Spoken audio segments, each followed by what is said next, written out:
Hello student, कैसे हैं आप लोग। स्टूडेंट, आज की इस वीडियो में हम क्लास 12 गृह विज्ञान यानी होम साइंस 2024 बोर्ड एग्जाम के लिए महत्वपूर्ण बहुविकल्पीय प्रश्न लेकर आए, यानी होम साइंस का इंपॉर्टेंट ऑब्जेक्टिव क्वेश्चन लेकर आए हैं, जो आपके इस बार 27 फरवरी को आने वाला ये महत्वपूर्ण प्रश्न है।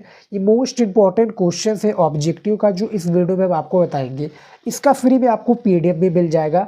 वीडियो में पता चलेगा कि PDF आपको कैसे मिलेगा, तो वीडियो को लास्ट तक जरूर देखिएगा। काफ़ी इंपॉर्टेंट वीडियो है होम साइंस का। यहाँ पर देखिए, सबसे पहला प्रश्न क्या पूछा गया है। रंगों का आयाम है, जो आपका रंग है इसका आयाम क्या होता है। आपने होम साइंस का जो बुक है उसमें पढ़ा होगा, तो इसका आंसर आपको पता होगा। फिलहाल जो इसका राइट आंसर हो जाएगा, आंसर डी हो जाएगा, यानी मान, हु, तीव्रता का क्रोमा, ये हो जाएगा रंगों का आयाम।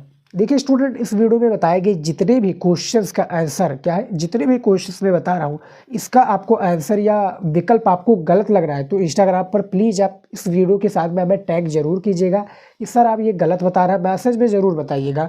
वीडियो को डिस्क्रिप्शन में या वीडियो को कॉमेंट में भी इसका आंसर आप बता सकते हैं। इसका आप क्या बता सकते हैं कि सर क्वेश्चंस गलत लग रहे हैं, इसका विकल्प ये रहे, ये होना चाहिए। अब आपके सामने रिसर्च करेंगे, उसको लेकर आएंगे, क्योंकि काफ़ी बार क्या होता है कि जो मैं आपको क्वेश्चंस बताता हूँ इसका ऑप्शन क्या है, बुक में गलत दिया होता है। इसको रिसर्च भी करता हूँ तो वहाँ पर भी काफ़ी बार गलत बता देता है, तो कन्फर्म नहीं होते, कन्फ्यूज हो जाते हैं। तो पहला जो है इसका डी राइट आंसर हो जाएगा। दूसरा देखिए क्या है, हरा रंग है। हरा रंग किसका है। आंसर ए प्राथमिक रंग, द्वितीयक रंग, तृतीयक रंग, या इनमें से नहीं। तो आपके पास 4 विकल्प है, चारों विकल्प के थ्रू बताइएगा। आपको पता है तो बताइए। फिलहाल जो दूसरे का सी हो जाएगा, द्वितीयक रंग हो जाएगा। जो हरा रंग है ये द्वितीयक रंग है। समझ में आ गया।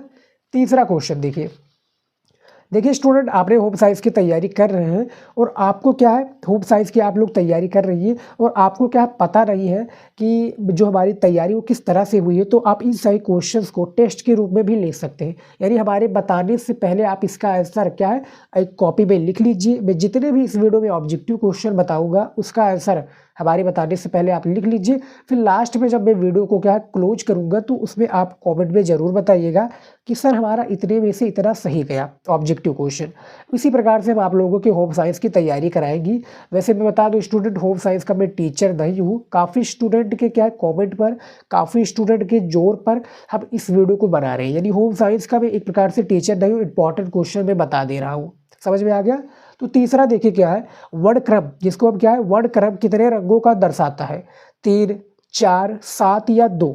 तो तीसरे में आपका सी हो जाएगा, 7 हो जाएगा, जो कि क्या है, रंगों को ये दर्शाता है। चौथा नंबर क्वेश्चन देखिए, निम्न में से किसे पोशाक के केंद्र बिंदु से भार के क्या है, जो पोशाक है इसके केंद्र बिंदु से भार के एक समान वितरण करने के रूप में परिभाषित करते हैं या परिभाषित करे हैं। तो यहाँ पर बताइए, 4 आपके पास विकल्प है, तो चारों में से आपका सी हो जाएगा संतुलन को। क्या है, संतुलन को आपके चौथे का सी राइट आंसर हो जाएगा। पांचवा क्वेश्चन देखिए, फैशन के क्षेत्र में परिवर्तनों को बढ़ावा मिला। जो फैशन है इसके क्षेत्र में परिवर्तनों को बढ़ावा मिला, किस तरह मिला। ए प्राचीन काल में, मध्य काल में, नव जागरण काल में, या वर्तमान काल में। तो यहाँ पर जो क्या है परिवर्तनों को बढ़ावा मिला, वो क्या है मिला, किसके मिला स्टूडेंट, नव जागरण काल में। तो आंसर सी यहाँ पर भी करेक्ट आंसर है। अगला देखिए, यहाँ पर देखिए 6 नंबर क्वेश्चन क्या है, महिलाओं ने किस दशक यानी स्कर्ट यानी ब्रैकेट में देखिए घाघरा और ब्लाउज पहनना शुरू किया। तो महिलाओं ने जो स्कर्ट कब पहनना शुरू किया ये आपको बता रहा है। विकल्प में 4 आपके विकल्प है, इनमें से आपका जो सी राइट आंसर हो जाएगा, यानी 1880 में।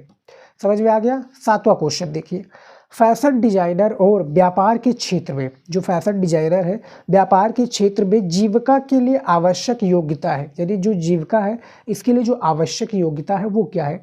पूर्व अनुमान योग्यता, विश्लेषणात्मक योग्यता, संप्रेषण योग्यता, या ये सभी।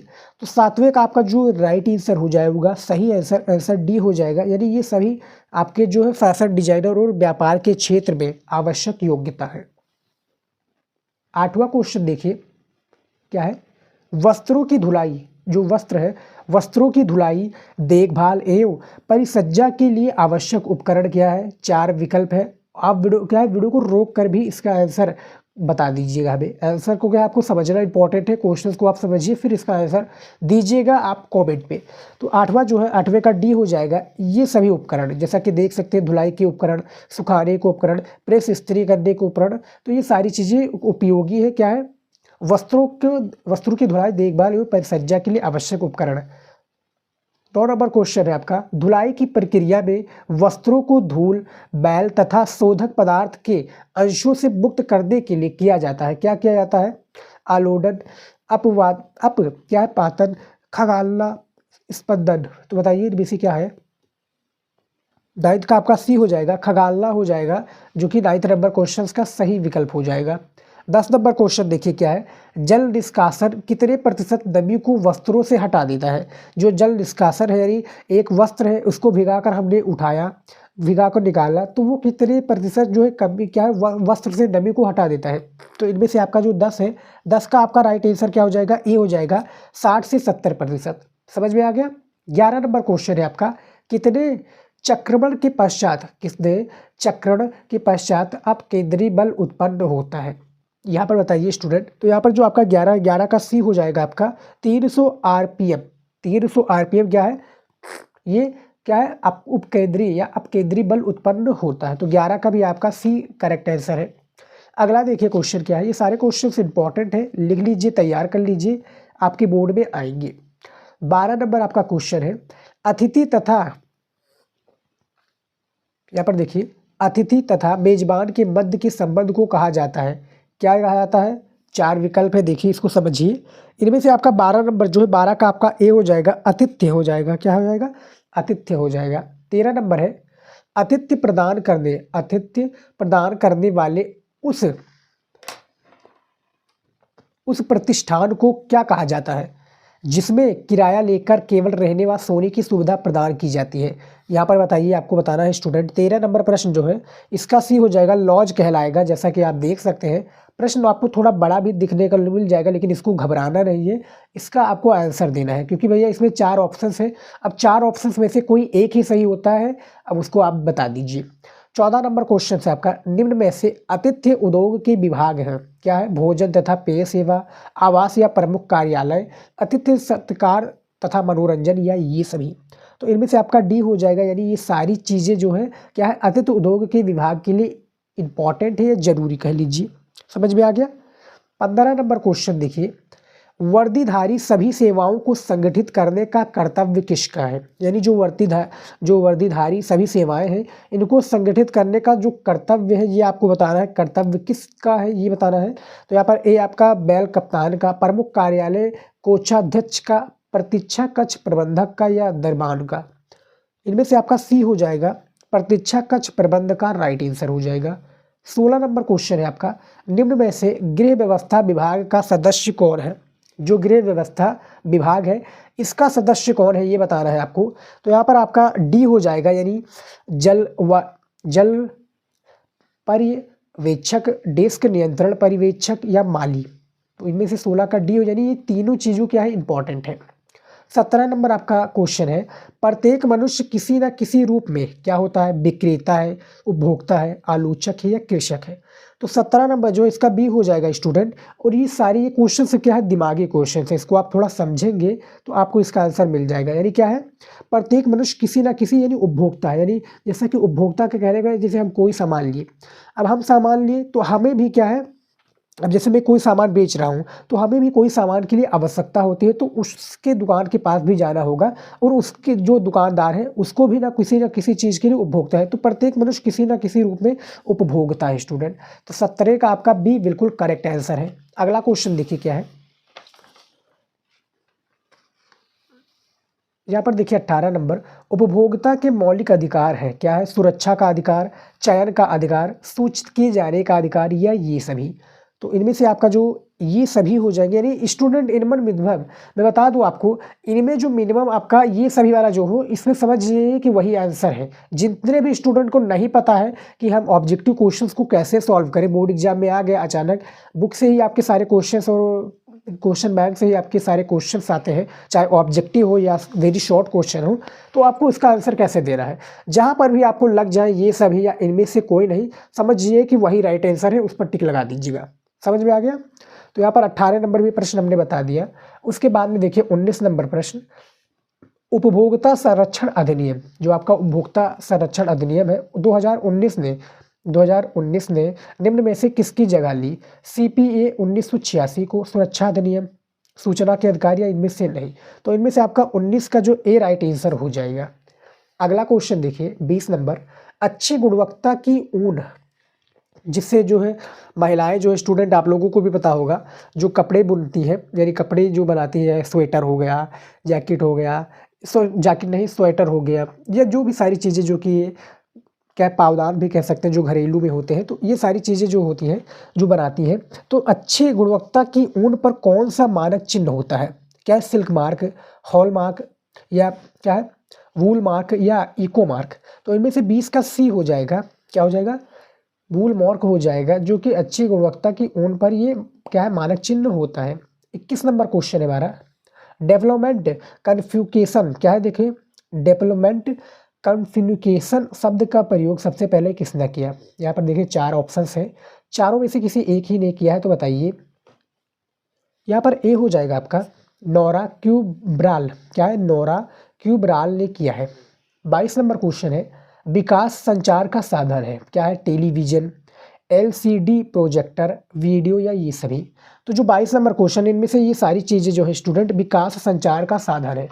आप समझेंगे इसके क्वेश्चंस को तो आपको समझ में आ जाएगा। देखिए काफ़ी स्टूडेंट समझते हैं कि ये क्वेश्चंस जो है काफ़ी क्या है कठिन रहते हैं, यानी काफ़ी टफ रहते हैं। तो बता दूं आपका सिर्फ 20 ही ऑब्जेक्टिव क्वेश्चन पूछा जाता है, और ज़्यादा से ज़्यादा आपको ऑब्जेक्टिव क्वेश्चंस को तैयार करना है, और जहाँ पर भी लगे कि ये सभी, उस पर आप टिक लगा दीजिए, क्योंकि वही राइट आंसर है। समझ में आ गया? चलिए देखते हैं अगला क्वेश्चन क्या है।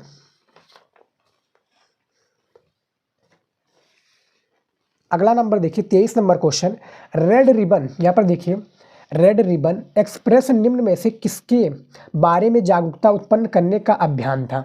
हैजा के बारे में, एड्स के बारे में, मलेरिया के बारे में, चेचक के बारे में? तो जो 23 नंबर क्वेश्चन है, इनमें से आपका बी हो जाएगा, एड्स के बारे में। जो रेड रिबन एक्सप्रेस है, इन्होंने जागरूकता उत्पन्न करने का ये अभियान था, किसके बारे में? एड्स के बारे में। 24 नंबर क्वेश्चन देखिए, रेड रिबन एक्सप्रेस लगभग कितने स्टेशनों पर रुकी? कितने स्टेशनों पर रुकी ये बताना है, 175, 190, 180, या 210? तो 24 नंबर जो क्वेश्चन है, इनमें से आपका सी हो जाएगा, 180 हो जाएगा स्टेशनों पर रुकी कौन? Red ribbon. ये सारे क्वेश्चंस इंपॉर्टेंट है स्टूडेंट, चुनिंदा क्वेश्चनों को इस वीडियो में हमने लेकर आया हूँ। और जी स्टूडेंट, मैं आप बात कर लेता हूँ कि PDF कैसे मिलेगा। देखिए PDF के लिए आपको करना क्या है, इंस्टाग्राम पर मैसेज कीजिए, इस वीडियो के साथ में आप हमें इंस्टाग्राम पर मैसेज कीजिए, हम आपको PDF दे देंगे। नहीं तो टेलीग्राम नहीं चैनल हमारा ज्वाइन किया है तो जाइए ज्वाइन कर लीजिए, वहाँ पर हम इंपॉर्टेंट PDF आपको अपलोड करते रहेंगे, और इस वीडियो का भी PDF मैं अपलोड कर दूंगा। जैसे ही वीडियो मैं अपलोड करूँगा, इसका PDF इसी के साथ में अपलोड कर दूंगा, तो जाकर वो PDF डाउनलोड कर लीजिएगा। देखिए होम साइंस के हमारे लिमिटेड ही स्टूडेंट हैं, तो उनके लिए इंपॉर्टेंट वीडियो हम बना रहे हैं। समझ में आ गया? देखिए 25 नंबर क्वेश्चन क्या है, संचार का मुख्य माध्यम क्या है? दूरदर्शन है, आकाशवाणी है, समाचार पत्र पत्रिका है, या इनमें से नहीं है? तो संचार का मुख्य माध्यम पूछा गया है स्टूडेंट, तो इनमें से सी हो जाएगा, समाचार पत्र पत्रिकाएं हो जाएंगी, जो कि क्या है संचार का मुख्य साधन है। समझ में आ गया? 26 नंबर क्वेश्चन देखिए, किसी संगठन में सभी आंतरिक और बाह्य संप्रेषण के प्रबंधन तथा संगठन की गतिविधियों को सम्मिलित रूप से कहा जाता है। क्या कहा जाता है? जनसंपर्क, महाप्रबंधन, उसके बाद में क्या है निगमित संप्रेषण या अनावश्यक। तो 26 नंबर जो है इनमें से सी हो जाएगा बिल्कुल करेक्ट आंसर। समझ में आ गया? अगला नंबर है 27 नंबर क्वेश्चन देखिए क्या है, निगमित संप्रेषण में सम्मिलित उपयोगी संप्रेषण है, यानी जो निगमित संप्रेषण है इसमें सम्मिलित उपयोगी संप्रेषण क्या है? देखिए विकल्प आपके सामने है, विकल्प के थ्रू ही इसका आंसर दीजिएगा स्टूडेंट। समझ में आ गया? तो देखिए इनमें से जो 27 है इनमें से सी हो जाएगा, का व खा दोनों, यानी आंतरिक संप्रेषण और बाह्य संप्रेषण, जो कि सम्मिलित उपयोगी संप्रेषण है। ये देखिए ये सा है। 28 नंबर क्वेश्चन देखिए क्या है, जनसंपर्क गतिविधियों का क्षेत्र है, प्रेस से संबंध, विज्ञापन देना, प्रकाशन, या ये सभी? जनसंपर्क गतिविधियों का क्षेत्र है, किस चीज से है? इनमें से ये सभी हो जाएंगी, यानी प्रेस से संबंध भी, विज्ञापन देना और प्रकाशन, और ये सारी चीजें जो है इंपॉर्टेंट है। समझ में आ गया? चलिए देखते हैं अगला क्वेश्चन। देखिए 29 नंबर क्वेश्चन है, अच्छा संप्रेषण बनने के लिए आवश्यक कौशल है, यानी जो अच्छा संप्रेषक है बनने के लिए जो आवश्यक कौशल है वो क्या है, ये इसके बारे में बताना है। क्या है? श्रवण कौशल, प्रस्तुतिकरण कौशल, तनाव प्रबंधन या ये सभी कौशल। तो इनमें से आपका ये सभी कौशल हो जाएंगे, यानी ये श्रवण कौशल, प्रस्तुतिकरण कौशल और तनाव प्रबंधन कौशल, ये तीनों इंपॉर्टेंट है अच्छा संप्रेषक बनने के लिए। 30 नंबर क्वेश्चन है हमारा, किसी संगठन का महत्वपूर्ण प्रकार या गतिविधि है, क्या है? जनसंपर्क, निर्देशन, परामर्श या इनमें से नहीं। तो इनमें से आपका ए हो जाएगा, जनसंपर्क हो जाएगा इसका राइट आंसर, यानी 30 का आपका ए बिल्कुल करेक्ट आंसर है। समझ में आ गया स्टूडेंट? तो इसमें सिर्फ हमने 30 ही क्वेश्चंस बताए, यानी होम साइंस में सिर्फ हमने 30 इंपॉर्टेंट क्वेश्चंस आप लोगों को बताए हैं। अब जितने भी स्टूडेंट इसका आंसर क्या है हमारे बताने से पहले बता दिए हैं, अब आप हमें कॉमेंट में बता दीजिएगा इसका आंसर, इतने में से इतना सही गया, यानी पूरे का आप इकट्ठा बताइएगा, एक प्रकार से पूरे का आप ऐसे लिख कर, ऐसे 1 2 इसे लिख कर आप बताइएगा स्टूडेंट। ये नहीं कि आप एक एक बताइए, एक एक बताएंगे तो कमेंट में दिखेगा नहीं स्टूडेंट, क्योंकि काफ़ी स्टूडेंट का कमेंट आता है। समझ में आ गया स्टूडेंट? फिलहाल आज की इस वीडियो में इतना ही था, और हमने पीडीएफ के बारे में भी बता दिया कि किस तरह से आपको पीडीएफ मिल सकता है, पीडीएफ के बारे में बता दिया है, और हमने सारी चीज़ें बता दिया है। और भी मैं 2-4 वीडियो लेकर आऊँगा होम साइंस पर, बने रहिएगा चैनल पर, सब्सक्राइब कर लीजिएगा। तो फिलहाल स्टूडेंट आज की इस वीडियो में इतना ही, मिलता है नेक्स्ट वीडियो में। जय हिंद।